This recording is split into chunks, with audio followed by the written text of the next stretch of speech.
and the DeSoto Plymouth dealers from coast to coast present Groucho Marx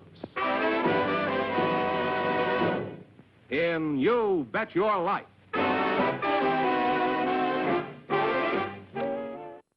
Ladies and gentlemen, the secret word tonight is name, N-A-M-E. And now, the one, the only...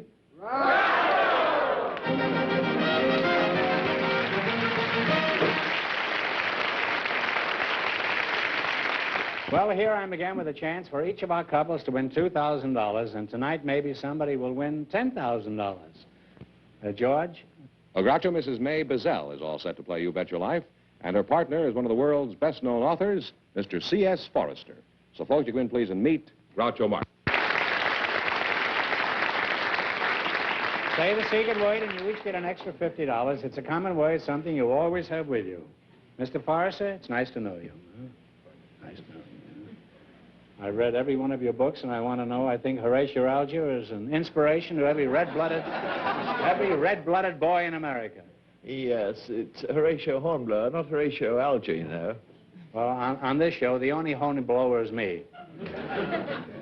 Now, what does the CS stand for, Mr. Forrester? Cold salmon? No, my name's Cecil Scott Forrester. What?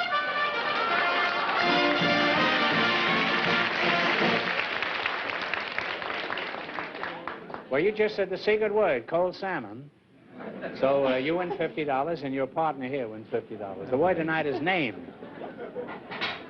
Where are you from, CS? I was born in Cairo, Egypt. You were born in Cairo? Yeah. I'm a British subject. Oh. My father was a British government servant.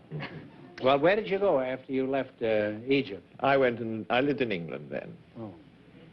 Are you still living in England? No, I live in Berkeley, California now. Oh, Berkeley, huh? Why do they call it Berkeley? In England, they call it Berkeley, California, don't Yes, some snobs started that passion about 200 years ago. Now, what have you got against Southern California? Why do you live up north in Berkeley? You don't mind if I call it Berkeley, huh? Yeah, My Berkeley is worse than my Bipley, you know. Yeah. Oh, down here your weather's too regular. I like to have to look out of the window to see what the weather's doing. You want more extemporaneous weather. That's quite right. It's the exact right word. Oh. It's sheer luck that I had that word. Now, I know the audience is interested, and I'd like to discuss your old friend, Captain Horatio Hornblower. How many Hornblower books have been sold? Oh, there have been 8 volumes, about 2 million copies. 2 million copies, huh? Do you have any advice for people who want to write? Oh, yes. The best thing to do is to write, I think. Well, that ought to stop a lot of people cold, including a lot of writers. What was your last book, Horatio? I'd rather you said my latest book, you know. Your latest book, It's a fine point, but I get the distinction. The Age of Fighting Sail. It's a history of the War of 1812. What is your name again? May Bazell. May Bazell. Are you related to Eddie Bazell, the famous director? I'm afraid not. I wish I were. Well, I wouldn't be afraid of it if I were you. He happens to be a very nice man. Where are you from, May? I was born in Kentucky and raised in Ohio. Are you married, May? Yes, I am. How did you meet your husband? Which one? I really don't care as long as we keep the ball bouncing. How many times have you been married? Twice. Oh, well, that's not too bad. Well, it's been fun talking to you two, but now it's time to play You Bet Your Life. You both know how to play the game, huh? Yes. All right, well, let's see how you do in the quiz. Remember your partners. We want one answer between you on all questions. You selected a dictionary quiz. Why, you dirty crook, you. Huh? Well, I'm going to ask you some questions, and if you miss 2 in a row, you're through. And if you get 4 in a row right, you win $1,000 plus a chance later of doubling your money. All right, now, what is a carbine? It's a small rifle. That's right, or a musket, yes, either one. We have 1 right, 3 more, and you'll have $1,000. I had a frankfurter with musket this morning. Now, what is a mastiff? Yeah, would you say it again? A mastiff. M-A-S-T-I-F-F. Big dog? Big dog? It's a big dog. I would say a large dog, yes.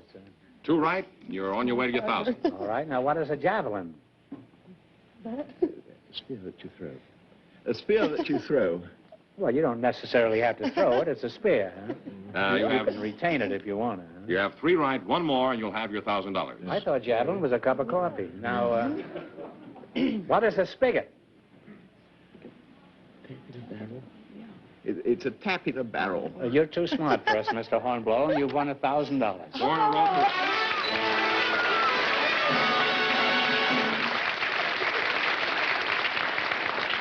Now, you can keep that 1,000 and quit, or else you can come back at the end of the show and try to double your money. You might even get a chance at $10,000. You bet your life.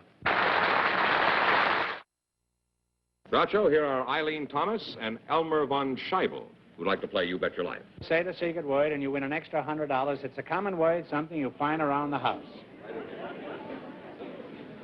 Eileen Thomas and Elmer von Scrabble. A charming couple indeed. Elmer, I guess I'd better start with you. If I just leave you standing there, you might take off. How tall are you, Elmer? 6'7" inches tall, Groucho. You're a pretty long fellow. That's a pretty long haircut you've got there, too. Let's see, you're Elmer von Schiabel? That's not me, no. No, you're Eileen Thomas. That's You right. must be. That's all I have left, huh? Now, is that Miss Thomas or Mrs. Thomas? Miss. Miss. Well, a miss is as good as a mile. And on a lonely night, considerably better, huh?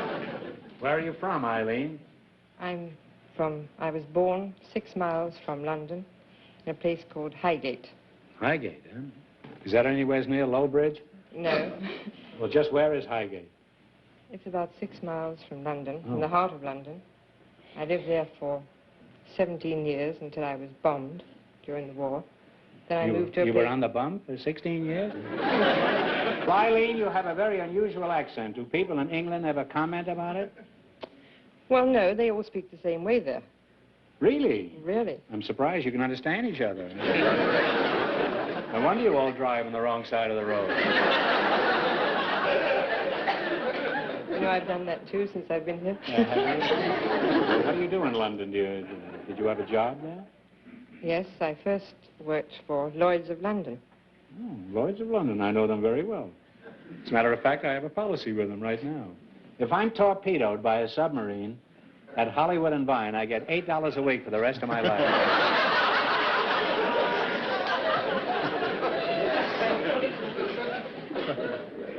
What else did you do in London? Well, then I went to the Ministry of Information and worked as a secretary there. What did you do after that? Then I went to work for Tyrone Power as his secretary. Tyrone Power. Did you like that? Loved it. Mm-hmm. Then who'd you work for? Then I went as secretary companion to Ava Gardner. Now you're talking, kid. How'd you like your job with Ava? Loved it. Exciting? Very. We went to... Did she mention me at all? Well, yes, she did, talking about the old movies.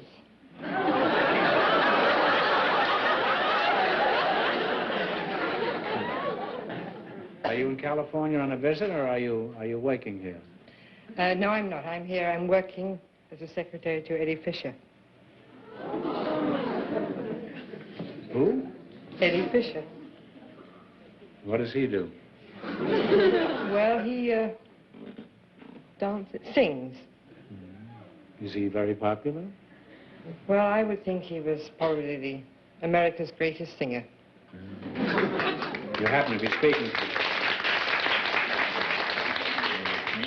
You happen to be speaking to the head rock of the Elvis Presley Rock and Roll Club.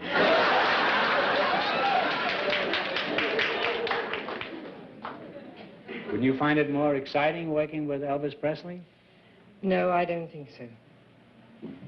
Don't you like him? You know, I've never seen him. You don't have to see him to dislike him.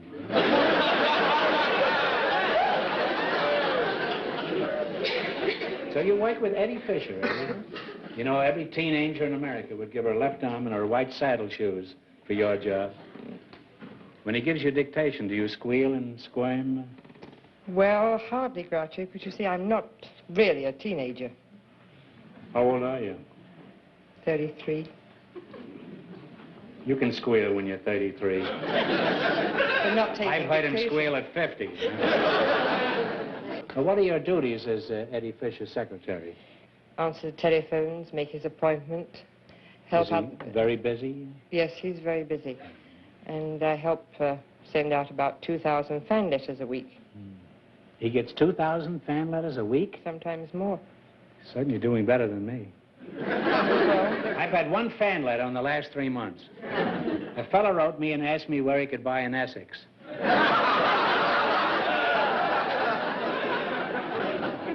did you have many fan letters when you were 28? I used to get a lot of threatening mail years ago. Most of my fans are too old now to be able to sit down and write. They can't see the paper anymore.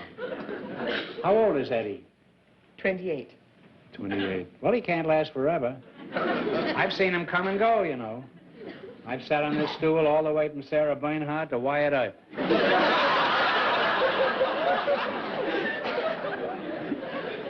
Eileen, what are your plans for the future? Are you eventually heading back to London? No, I love it here. I'm very happy here. I have a boyfriend here, so I'm going to stay and take out American citizenship, I hope. Well, I hope so, too. You won't get homesick here. Every night on television, you can watch old English movies. By the way, what do you get on TV in England? More old English movies? No, more old American movies. Well, you survived the Blitz. I'm sure you can survive that.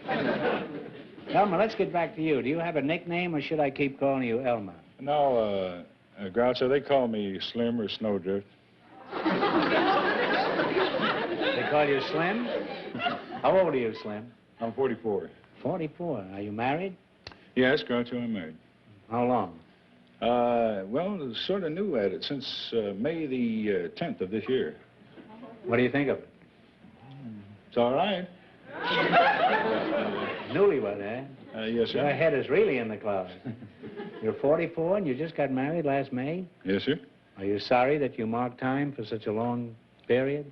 Well, no, I didn't exactly mark time. I've done it twice before.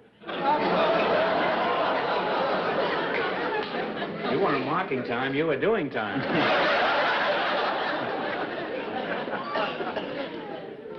Is your wife as tall as you are? No, she's just a shrimp. She's only 5'4". Where do you live, Mr. Von Schiavo? I live in the capital of the state of Nevada, which is Carson City. Is Carson City still in Nevada? No, I read someplace that Las Vegas had given Carson City 3 days to get out of the state. Well, I admit it's small, but not quite that small. Is it as small as your wife? So I was larger than that. What is it like in Carson City? What kind of a place do you live in up there? Well, I don't exactly live in town. I live out in the, you might say, the sticks, about 5.5 miles from town. On account of my wife and 21 huskies, I should say. You have 21 kids? 21. You've been married since May and you have 21 kids? No, not 21 kids. With that long hair, your name wouldn't be Samson, would it?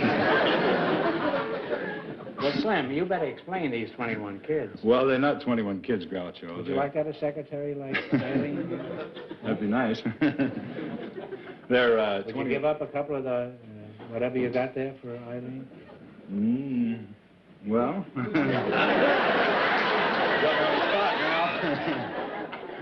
I said I was just married, didn't I? Yeah. Well, she's up there in the sticks. She won't know anything about it. Yeah, but then when I get back, I'm afraid she's listening.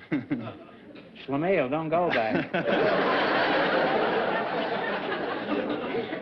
Well, you better explain Guess these that kinda 21 kids. fits. Well, that's 21 huskies. They're Siberian husky sled dogs. Oh, that makes sense. The Nevada desert is certainly the place for sled dogs. I don't know where else you would have them. But what do you need 21 Siberian huskies for? Couldn't you get along with just, say, 19? No, Groucho, they're used Do you think she's very cute? I ain't gonna last us out, I'm afraid.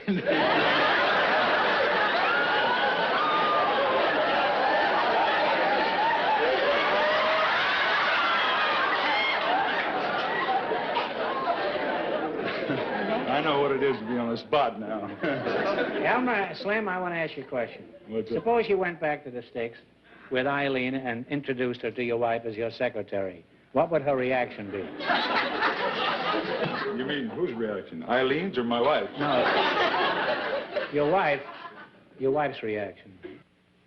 Well, the closest thing I could think of would be past history when Vesuvius went up. I wasn't present at the moment.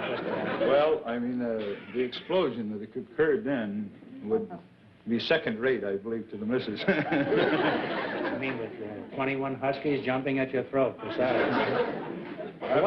Why do you need all these mutts for up there? Well, Groucho, I use these mutts or dogs or huskies, whatever you want to call them, for rescue work. Primarily, that is their work in the high Sierras. Also, I go on demonstrations and in fairs and lectures on the dogs, about the dogs. When you get a flash that somebody's stranded in the snow, do you come bounding up the slopes with a keg of brandy around your neck? No, no, Groucho, that... Or do you drink it before you get there? And just give them the empty keg. You know what they say, you can't have your keg and eat it. Nobody ever said that out there. No. The base cannot. It's like you can have both. Yes, you can. We don't use brandy because after a shot of brandy or after giving a patient or a victim brandy, he will be colder within a half an hour than he was previous to the time that he drank the brandy. But we give him soup. After a half hour with a keg of brandy, who cares if he's cold? Well, that's true, too. Slim, your job is pretty risky, isn't it? I've been up in the high Sierras in the winter, and it's like the North Pole. Do you ever get scared up there? Well... When you see those snowy wastes? Yes, you do. Don't the girls up there have snowy wastes? Can't we leave the women out of this? You're getting me... We can, but it'll be right dull. Well,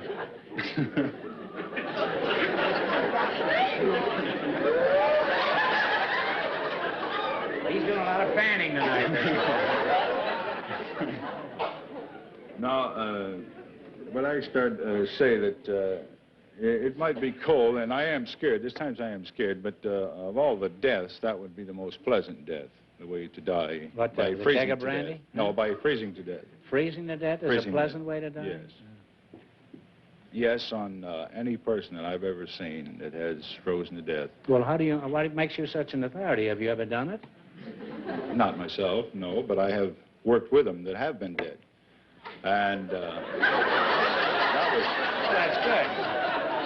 At least you don't have to pay him a salary.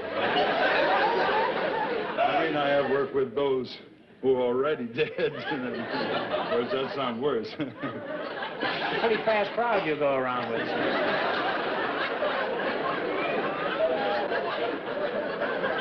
Well, you're a charming couple, and it's been most interesting talking to you two. Now, we're going to play... You selected popular music of the last 20 years. You both know how to play this game, you bet your life. Uh-huh.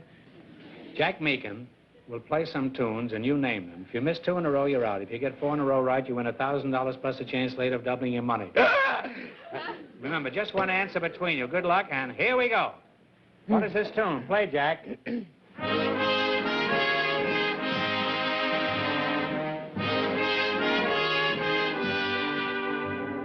Beautiful tune.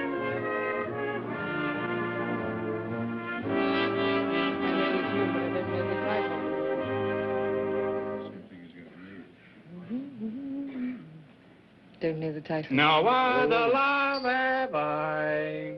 You should have known that. Well, that's one wrong. Don't get another one wrong in a row, or you'll be all finished. Now, don't get another one wrong. Identify this one. Play it, Jack.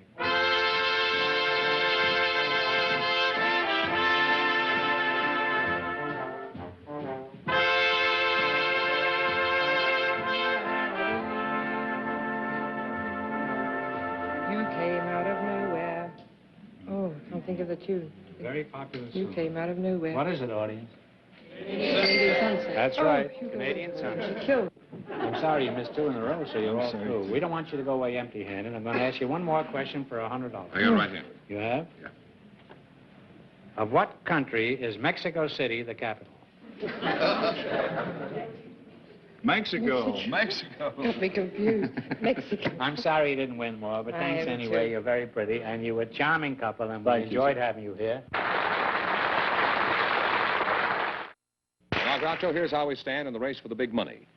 Eileen Thomas and Slim von Scheibel, of course, missed 2 in a row, so they are ineligible.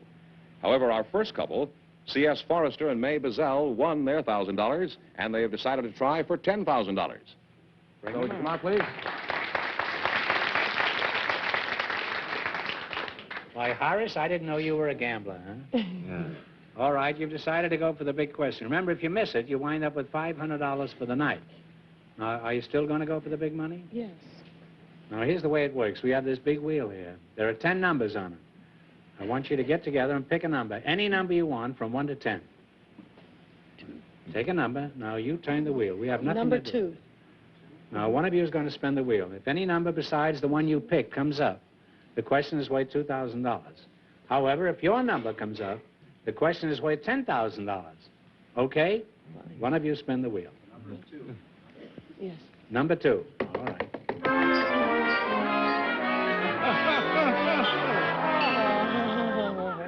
Your number was 10, and it landed on 10. No, number 2. The number 2, and it landed on 10. So this question is worth $2,000. Right? When McKinley was assassinated, Teddy Roosevelt succeeded him. For $2,000, who succeeded James Garfield when he was assassinated?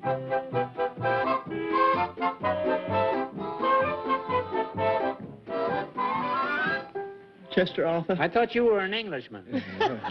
That's right, Chester Arthur.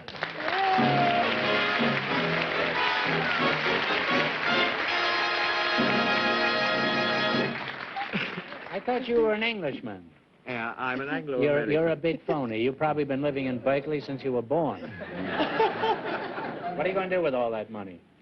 I'm giving it to the Naval Relief. Oh, you wouldn't consider giving it to me, huh? No.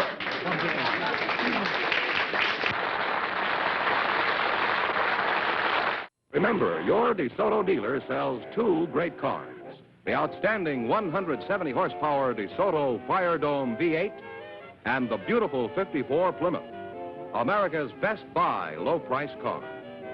DeSoto, Plymouth, both products of the Chrysler Corporation. Friends, go in to see your DeSoto Plymouth dealer tomorrow. And when you do, tell him Groucho sent you. Be sure to tune in next week, same time, same station, for Groucho Marx in You Bet Your Life. Brought to you by your DeSoto Plymouth dealer. And don't forget to listen to You Bet Your Life every Wednesday night on radio.